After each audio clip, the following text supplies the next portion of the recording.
Hello ladies and gentlemen, how was everyone's holiday? Good. I'm happy to see you here at today's GIC talk. My name is Hong Kim, a volunteer here at GIC. Before we begin, I would like to ask you to please turn off your cell phones or switch them to silent mode. Today's speaker is Zych from Georgia in the United States. Jacob is currently an English instructor at an academy in Korea. He has had several years of experience teaching adults and children in English.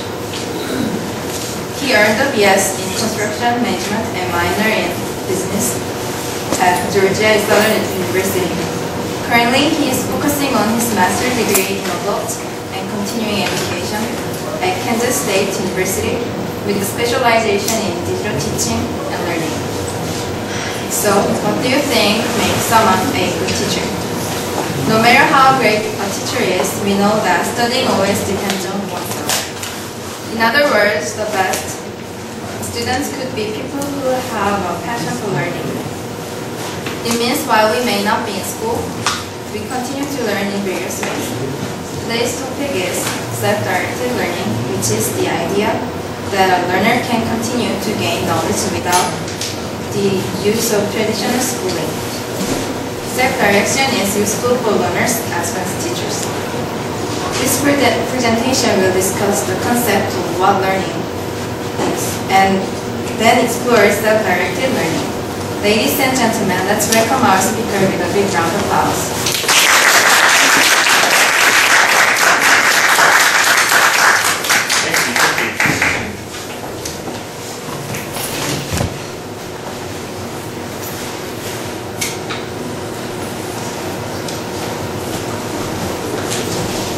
Okay, so let's start at the beginning. Today I'm going to talk about self-directed learning. I'm going to talk about what learning is, and I think we all know what learning is, but I'm going to dive deeper and connect it to self-directed learning. We're going to explore what self-directed learning is, how you can use it for yourself, some benefits of self-directed learning, practical applications of self-directed learning for all the teachers out there and for yourself. And finally, self-directed learning for you. Now, as she said, my name is Jacob Zych. I am a construction management major from Georgia Southern University. I don't use any of that after I graduated. I teach English now, so. I'm working on my Master's of Science in Adult and Continuing Education at Kansas State University. And most of this presentation came from things I have learned in my graduate school. I've taught English in Gwangju for 3 years. Okay. Yes, there we go. So, learning. Who has learned before? Just a raise of hands. Who has learned before? Anything. Come on, I want to get you guys involved. Okay? Who has learned before? Yeah, that should be everyone. Okay? What is learning? What is your definition of learning? Does anyone wish to share? What is learning? What I learned from my mom. Okay, learn from your mom. Learn from your parents. Okay? Anyone else? What is learning? Gaining knowledge. Gaining knowledge. An acquisition of knowledge not known before. Okay? Learning new things. Yes. Okay? Anyone else? Learn from experience. Learning from experience. I like that one. Good. Okay? We're going to talk about that later. So, of course, the first place we should look is a dictionary. Merriam-Webster Online Dictionary defines learning 3 ways.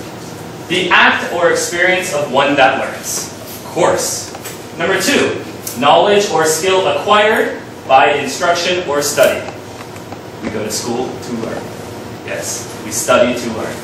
Number 3 is what I like the best. Modification of a behavioral tendency by experience. What that simply means is I change what I do based on experiences. I change what I'm learning. I'm learning things, excuse me. Learning things based on experiences. Okay, let's continue. Education versus learning. Surprise, there's a difference. Okay? Education versus learning. So first, let's talk about some similarities between these two. Some people confuse them. Similarities. The idea is gaining knowledge. We're Learning something. Great. Yes, of course. There is a subject to be learned. Okay? Whether it's math or science, or something at home. Okay? How to wash your laundry. Okay? How to play baseball or basketball. And there are materials that you need to learn. Okay? Again, math and science, we're using a book. Okay? Playing baseball, baseball bat, glove, maybe a place to play. Okay? That'd be helpful, not inside. Oh, education. Education is an activity undertaken or initiated by one or more agents that is designed to affect changes in the knowledge, skill, and attitudes of individuals, groups, or communities. What education is focused on the educator. It's focused on the person giving you the knowledge. I decide what you will learn. And most of the time I decide how you will learn it. Educator focused. Learning. The act or process by which behavioral change, knowledge, skills, and attitudes are acquired. Learning is focused on the learner. So one more time. Education, focused on who?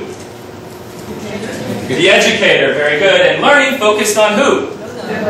The learner, okay. So we have our rift, our differences, okay? Self-directed learning. We're going to focus on the learner. Okay? We're going to promote learning from the learner. What is learning? And this is just something I drew up. I like to talk about it. Development of competencies. Okay? It's a circle.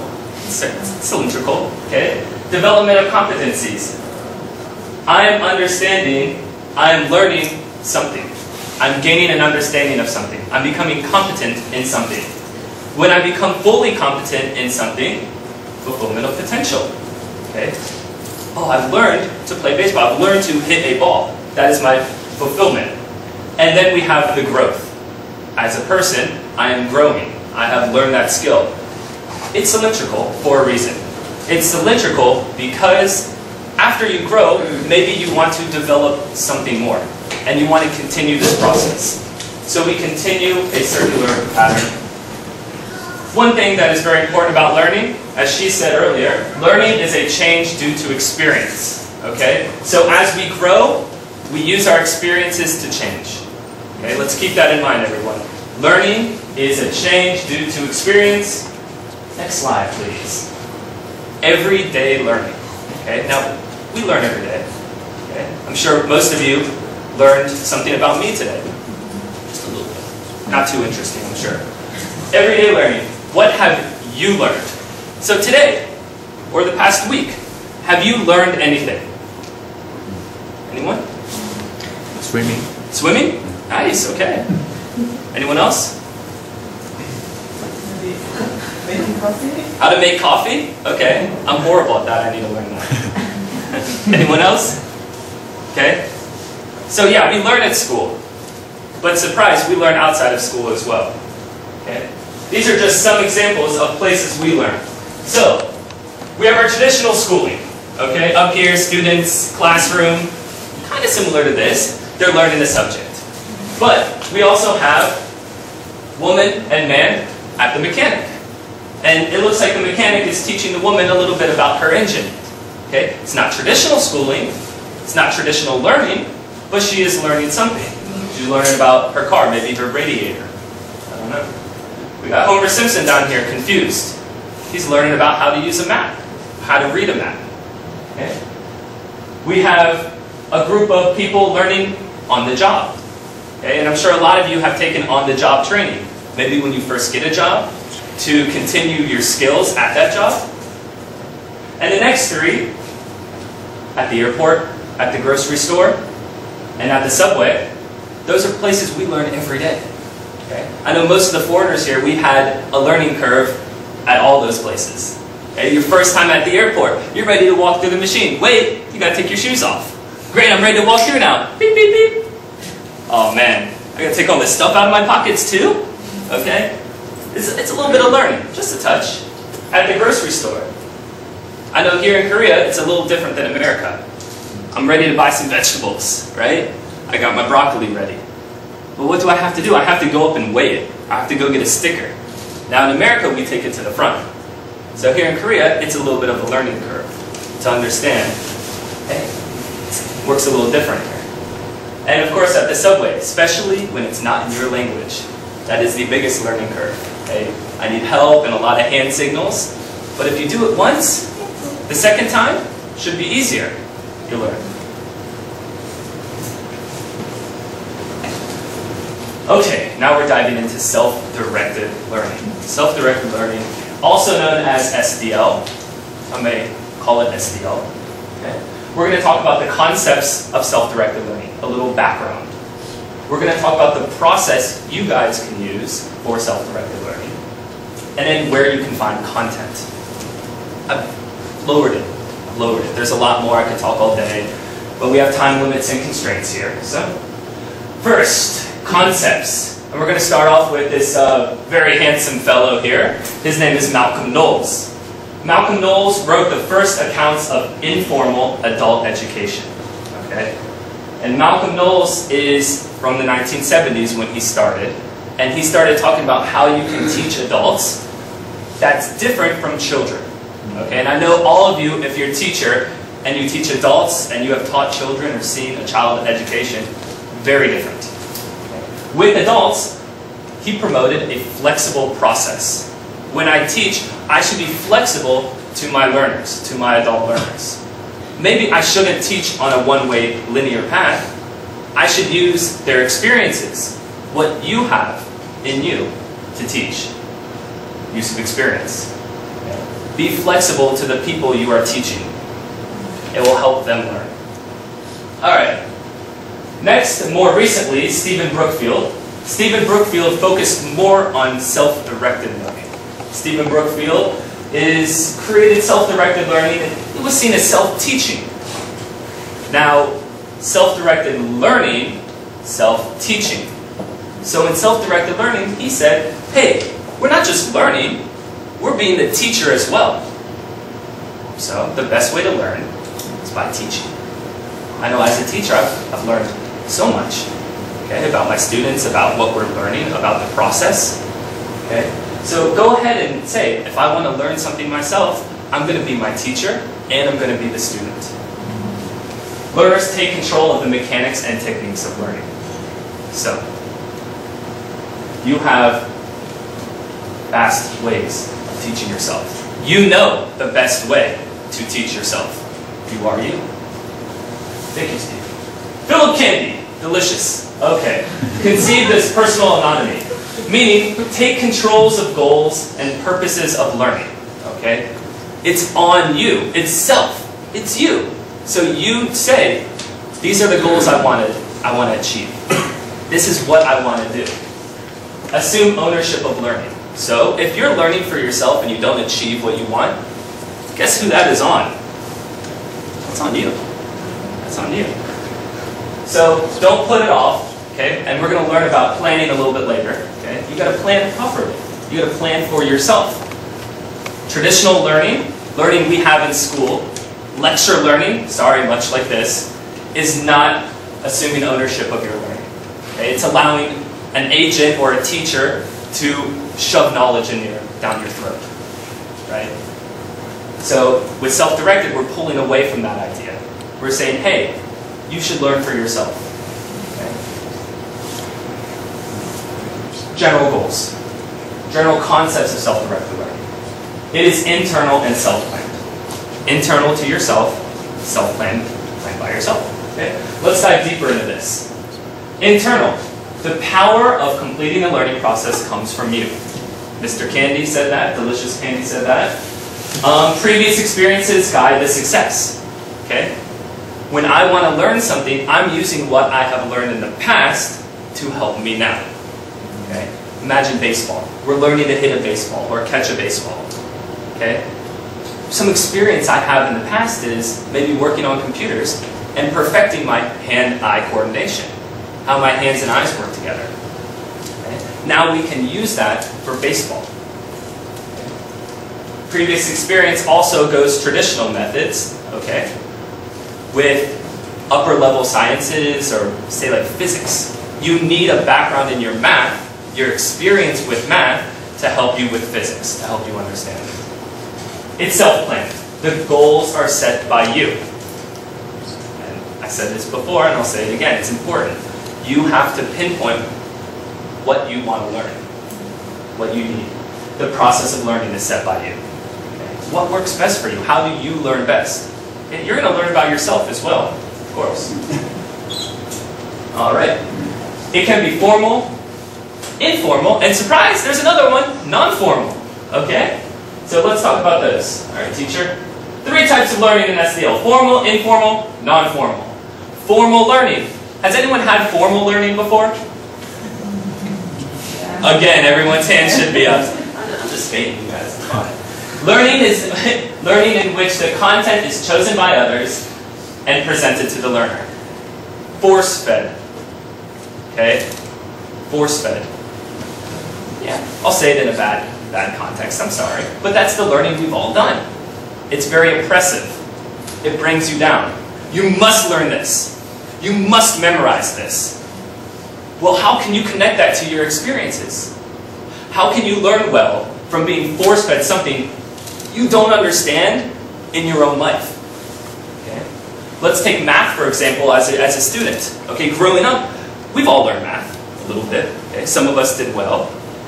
Now, when I learned math, I sat there with my friends and said, hey, when am I going to use this? When am I going to use this math? That's traditional formal learning. Let's step out of bounds and say, as teachers, let's say, students, this is how you do it, great. This is when you will use it. Informal learning. Spontaneous and unstructured daily learning. And if you remember from before, we had informal learning as buying groceries at the grocery store. We had informal learning how to use the machine at the subway. Okay? Every day you guys learn something informal. Okay? Today it's about me. Okay? Oh, he's handsome. That's informal learning. Okay? Learning about SDL is more formal. My fantastic appearance is the informal part. That's free. Okay, so now the mystery one, non-formal. Non-formal is our organized learning outside of formal educational institutions. So technically, this would be non-formal learning. Okay? We're not at a school. We don't have a teacher. Okay? We can share our own ideas about something. Okay? That's non-formal learning. That's what SDL, self-directed learning, focuses on. Non-formal learning. And yes, it can be in any one of those forms. Non-formal, I think, is the easiest. Okay. Process orientation. How do you self-direct? How do you learn yourself? This is basic stuff. Maybe most of us are teachers and we know this stuff. Even if you're not a teacher, it's point blank. You plan. You plan what you want to learn. You implement. You perform it, your plan. And then, of course, you got to look back and you have to evaluate. What did I learn? What did I gain from this process? We'll talk more about it. Let's look at planning first. Define what you want to achieve. Okay? I want to learn how to use a computer. I'm sorry. Sorry, that's not enough. Define it. Okay? Go this step further. Put it in bounds. I want to learn how to use Microsoft Office Word 2013 on my computer. I want to learn to use something exactly. I want to learn how to make leather boots.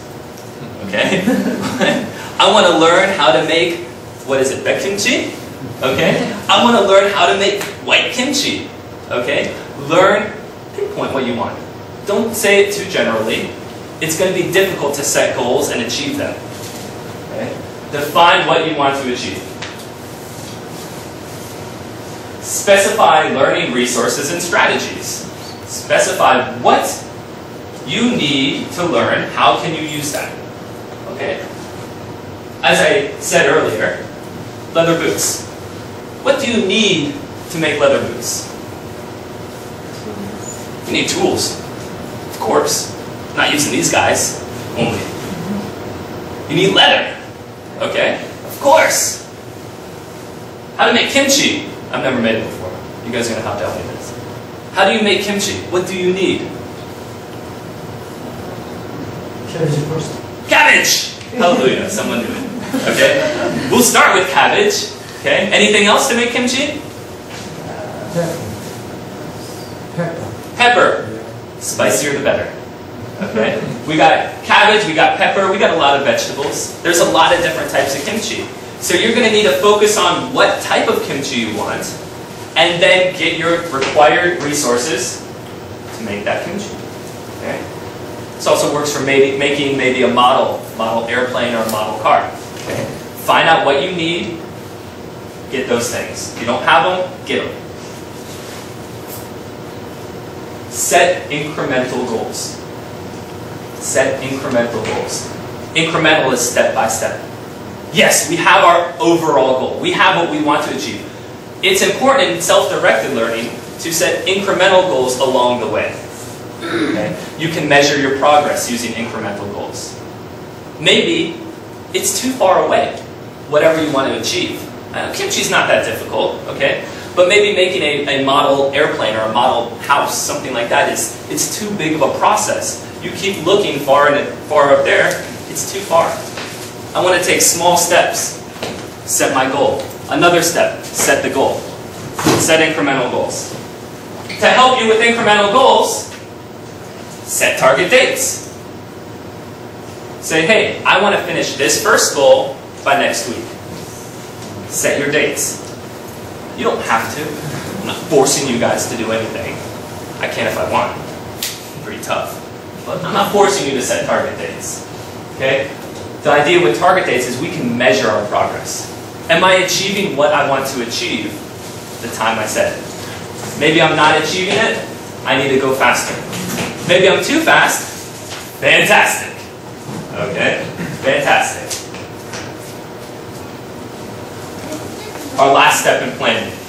Specify evidence of accomplishment. Say, when I'm finished, great, I'm finished, boom. What will I have that shows me I am finished? You guys know what that first picture is right here? Eiffel Tower. Being built. The Eiffel Tower. And the Eiffel Tower's sense of accomplishment, or evidence of accomplishment, was being built. From a construction background, I know when you build a building, your evidence of accomplishment is going to come from getting a piece of paper from my inspector who says, hey, people can walk in this building now. It's not going to fall down on them.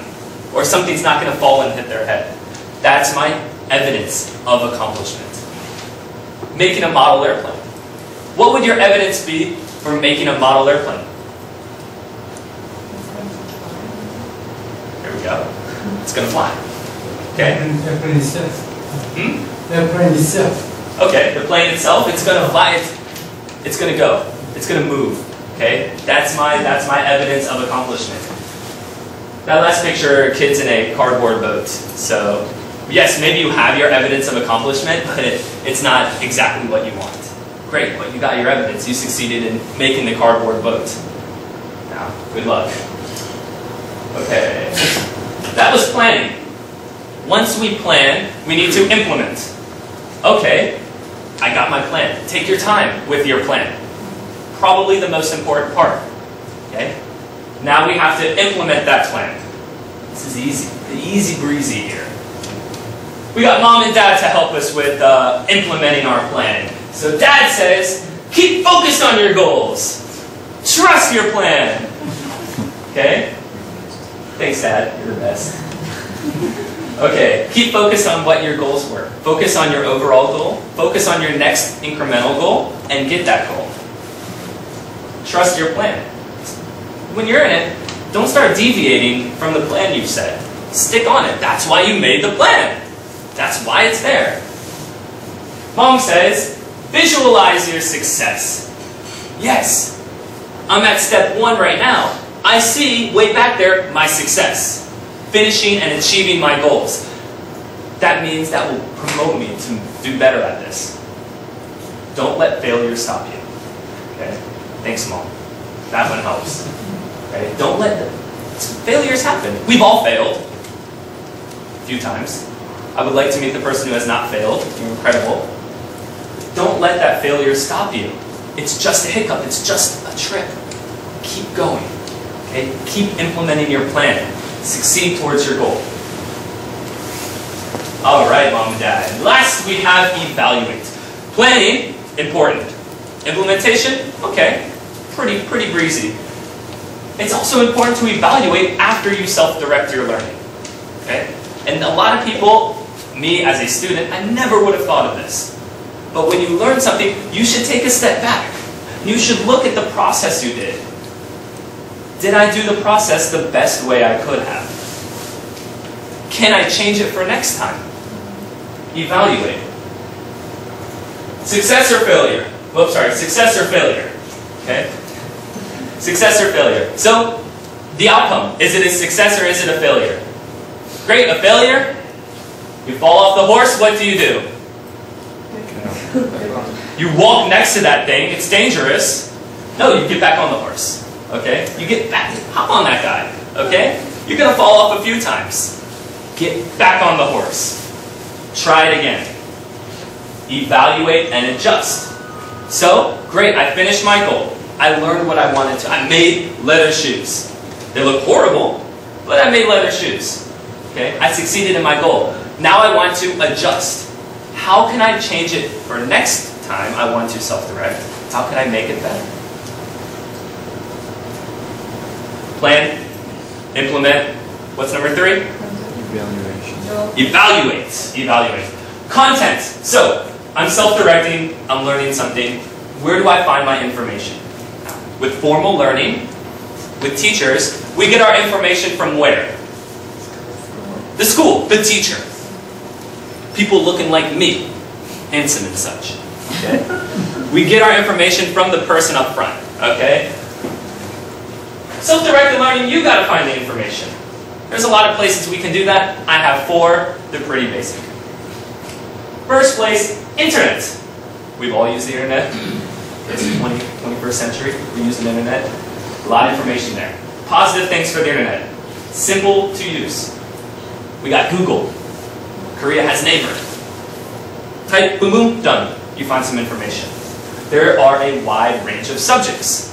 You can find anything you want on the internet. You can find things you don't want to find on the internet. That's the trouble with it.